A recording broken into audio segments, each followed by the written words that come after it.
नमस्कार। मैं हूं ज्योतिषाचार्य राजेश। अपनी किस्मत अपने हाथ में आपका स्वागत है। मासिक राशिफल के अंतर्गत मई 2022। यदि आप तुला राशि हैं तो आपके लिए ग्रहों की व्यवस्था आपको क्या राशिफल के माध्यम से मई माह में देना चाहते हैं। सबसे पहली बात जाने कि आपके राशि पर ही केतुदेव बैठे हैं और राहु सूर्य का प्रभाव है। इसका अर्थ तो आप समझ ही चुके होंगे। जब केतुदेव राशि फल पर बैठ जाए तो आपके मन और मस्तिष्क इनकी दिशा सेट करने में बहुत दिक्कत होती है। कभी कभी दुविधा की स्थिति जन्म लेते हैं, क्या करूं ना करूं, और कभी कभी भारी उतार चढ़ाव। आप जा रहे हैं किसी और तरफ, अब मुड़ जाते हैं अचानक किसी और तरफ। यह समझ में नहीं आता कि क्यों हो रहा है। यह तो केतुदेव का और राहु सूर्य का प्रभाव है। राहु सूर्य के कारण चूंकि राशि प्रभावित हो रहे हैं तो इसका अर्थ है कि कहीं न कहीं अपयश का भागी बना सकते हैं। जिस काम को आपने नहीं किया है उसके लिए भी बदनामी मिल सकती है। ऐसी स्थिति से भी बच के रहना चाहिए, क्योंकि जब ही लग्न और का कारक ग्रह सूर्य राहु की ग्रिप में हो तो निश्चित तौर पर हेल्थ वाइज भी प्रॉब्लम दिखाई देता है। भले ही आपके राशि के स्वामी शुक्रदेव उच्च होकर कर छठे घर रोग भाव में बैठ गए हैं। एक्सीडेंट घर में चोट चपेट का योग दिखाता है। सावधान रहे थोड़ा। तुला राशि वालों के लिए हेल्थ वाइज सावधान रहने की स्थिति को जन्म देते हैं। पंचम स्थान में शनिदेव मंगलदेव बैठे हैं।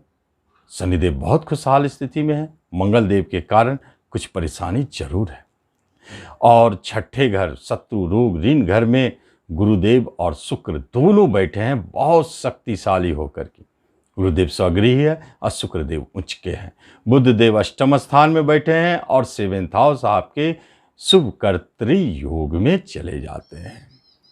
अष्टम बुधदेव एक खास बात को जन्म देते हैं, क्योंकि धन भाव पर गुरु और बुध दोनों के प्रभाव है। अचानक बड़े धन की प्राप्ति भी कराते हैं।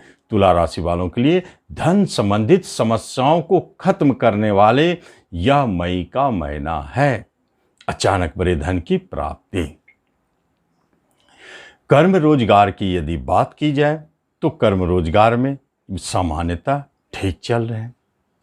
कहीं कहीं आप अपने जॉब के नेचर बदल सकते हैं या डिपार्टमेंट बदल सकते हैं। गुरु की दृष्टि है जो छठे घर में बैठ के कर्मस्थान को देख रहे हैं। बदलाव चाहते हैं, परिवर्तन चाहते हैं, ट्रांसफर चाहते हैं।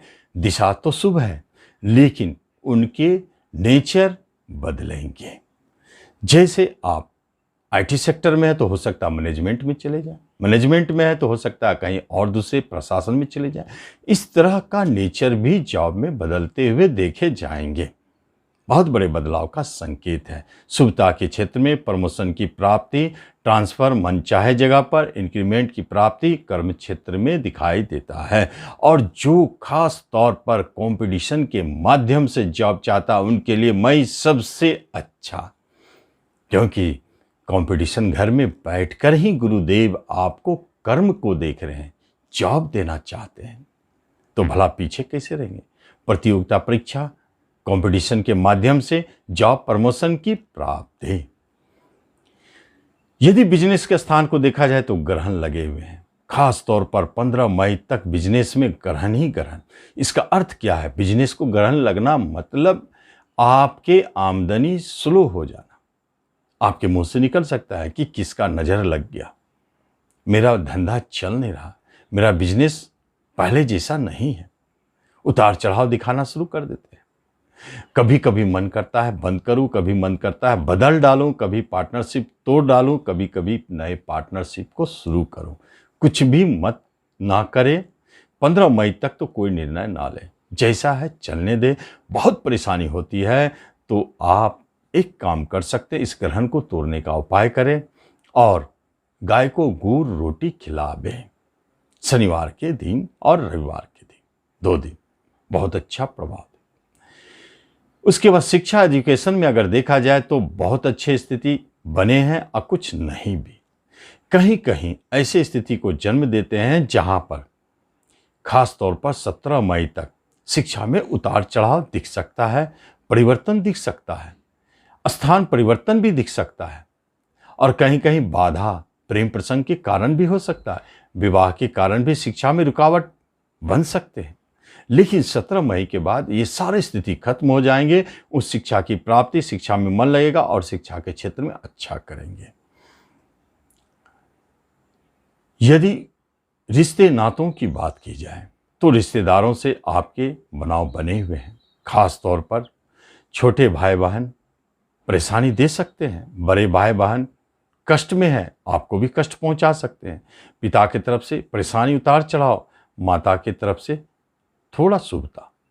लेकिन मूल रूप से अगर दाम्पत्य जीवन में देखा जाए तो यहां परेशानी है, यहां झगड़े हैं, विवाद है, ग्रहण लगी है आपके वैवाहिक जीवन पर। इसका अर्थ है कि वैवाहिक जीवन में उतार चढ़ाव शुरू, टूटने की स्थिति शुरू, झगड़े विवाद शुरू। अब साथ रहना मुश्किल हो रहा है। साथ तो रहेंगे, आपको करना कुछ नहीं है। 15 मई तक अपने आप को संयमित रखें, बोले नहीं, कोई निर्णय ना ले। अकेला राहु बहुत हानि नहीं पहुंचाएंगे, लेकिन बड़े संकट से बच जाएंगे।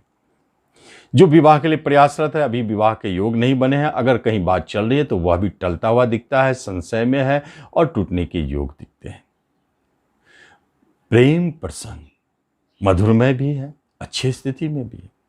लेकिन जब प्रेम के मालिक और विवाह के मालिक दोनों प्रेम घर में बैठ गए तो भले ही आपके विवाह स्थान डिस्टर्ब हो, लेकिन प्रेम विवाह के योग को जन्म देता है। इसलिए इस मई माह में यदि कहीं कोई बात बन सकती है विवाह संबंधित, तो वो है सिर्फ और सिर्फ प्रेम विवाह। भले विवाह जब हो, लेकिन प्रेम को विवाह में बदलने की बात मई में बहुत अच्छा है। प्रेम प्रसंग भी आपके अच्छे स्थिति में है, चल रहे हैं, आगे भी चलते रहेंगे। 17 के बाद बहुत मधुरमय और नए प्रेम का जन्म भी हो रहा है। संतान की तरफ से भी बहुत अच्छी स्थिति है। मांगलिक कार्य संतान के संपन्न हो रहे हैं, उनके विवाह संबंधित बात बन रहे हैं। कहीं कहीं संतान के प्रेम प्रसंग को लेकर के आप चिंतित है, परेशान है, लेकिन वह भी 17 मई के बाद जब मंगलदेव चेंज होंगे तो आप महसूस करेंगे कि अब संतान की तरफ से कोई प्रॉब्लम नहीं, अच्छे न्यूज आने लगेंगे और शुभता दिखेगी। सबसे बड़ी बात है, कोई संतान यदि जन्म ले रहा है तो आप सतर्क रहें। 17 मई तक गर्भपात की स्थिति है। 17 मई तक जो बच्चे जन्म ले रहे हैं उसमें परेशानी, कष्ट दिखाई देता है। अगर ऑप्शन हो तो आप 17 को पार कर दें, बहुत अच्छा स्थिति जन्म लेगा, उसके बाद कोई कष्ट नहीं।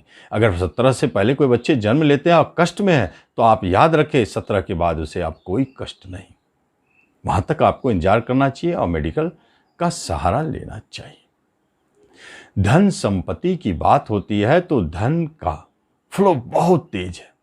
आपका हाथ कभी तंग नहीं रहेगा। तुला वाले जितना भी खर्च करेंगे उतना बढ़ेगा, खर्च भी होंगे तो बढ़ेंगे। अचानक कहीं से बड़े धन की प्राप्ति। शेयर मार्केट में है तो 17 तक अपने शेयर को संभाल के रखें। 17 के बाद वही शेयर आपको काफी धन देंगे। यदि प्रॉपर्टी की बात की जाती है तो प्रॉपर्टी संबंधित कार्य आपके 17 के बाद बनेंगे। 17 तक में कोई प्रॉपर्टी संबंधित बात हो रही है तो काफी धन खर्च होंगे। थोड़ा परेशानी, झगड़े, विवाद को जन्म देते हैं। वाहन भी खरीदना चाहते हैं 17 के बाद। 17 के बाद आपके धन संपत्ति संबंधित बहुत अच्छे स्थिति को जन्म दे रहे हैं। यदि आप हेल्थ वाइज बात करें तो हेल्थ संबंधित आपने जाना कि आपको सतर्क रहना चाहिए, सावधान रहना चाहिए, रोग से बच के रहना चाहिए। पुराने रोग आपको कष्ट दे सकते हैं, नए रोग का भी आक्रमण हो सकता है। चोट चपेट से भी बचकर रहे। किसी भी तरह का मुकदमा यदि आपके ऊपर चल रहा है तो निश्चित आप जीतेंगे। कोई सजा की बात हो रही है तो आप उससे बचेंगे। और विदेश जाने की बात हो तो आप प्रयास करते रहें, निश्चित आपको सफलता मिलेगी। बाहर जाने के योग प्रबल है। जो व्यक्ति रिसर्च के काम करते हैं उनके लिए बहुत अच्छे संयोग हैं। किसी भी क्षेत्र में खोज का काम करना, चाहे वो प्रशासनिक क्षेत्र हो, चाहे वो साइंस का क्षेत्र हो, चाहे वो कला हो, ज्योतिष हो, धर्म हो, किसी भी क्षेत्र में खोज धन के क्षेत्र में भी आपको सफलता दिलाता है। यह एक अद्भुत योग बना हुआ है, इसका भी फल आपको दिखाई देगा। तो इस तरह हम देखते हैं तुला राशि वालों के जीवन में अद्भुत योग बने हैं। और सबसे बड़ी बात है धन के योग, धन के क्षेत्र में सफलता। कभी कभी ऐसी स्थिति होते हैं कि आपके कहीं धन फंसे हुए हैं या अटके हुए हैं, इसी अवधि में वह प्राप्त होती है। आपको प्रयास जरूर करना चाहिए। इसलिए धन संबंधित बहुत अच्छे योग को जन्म देते हैं। जब स्वयं शरीर राशि के स्वामी छठे रोग ऋण झगड़े विवाद में हो और विवाद घर के मालिक के साथ हो, तो एक बात है, आपको कहीं झगड़े मुकदमे से भी बचना चाहिए। भले ही आप बाद में आप जीतते हैं, बड़ी होते हैं, लेकिन बच के रहना चाहिए। शत्रु से भी बच के रहना चाहिए, क्योंकि बड़ी शत्रु का जन्म इस अवधि में जन्म होते हुए देखा गया है। यहाँ आप सतर्क रहें। तो इस तरह हम देखते हैं तुला राशि वालों के लिए इसका मासिक राशिफल मई 2022 क्या देने जा रहा, आप उसका लाभ। धन्यवाद।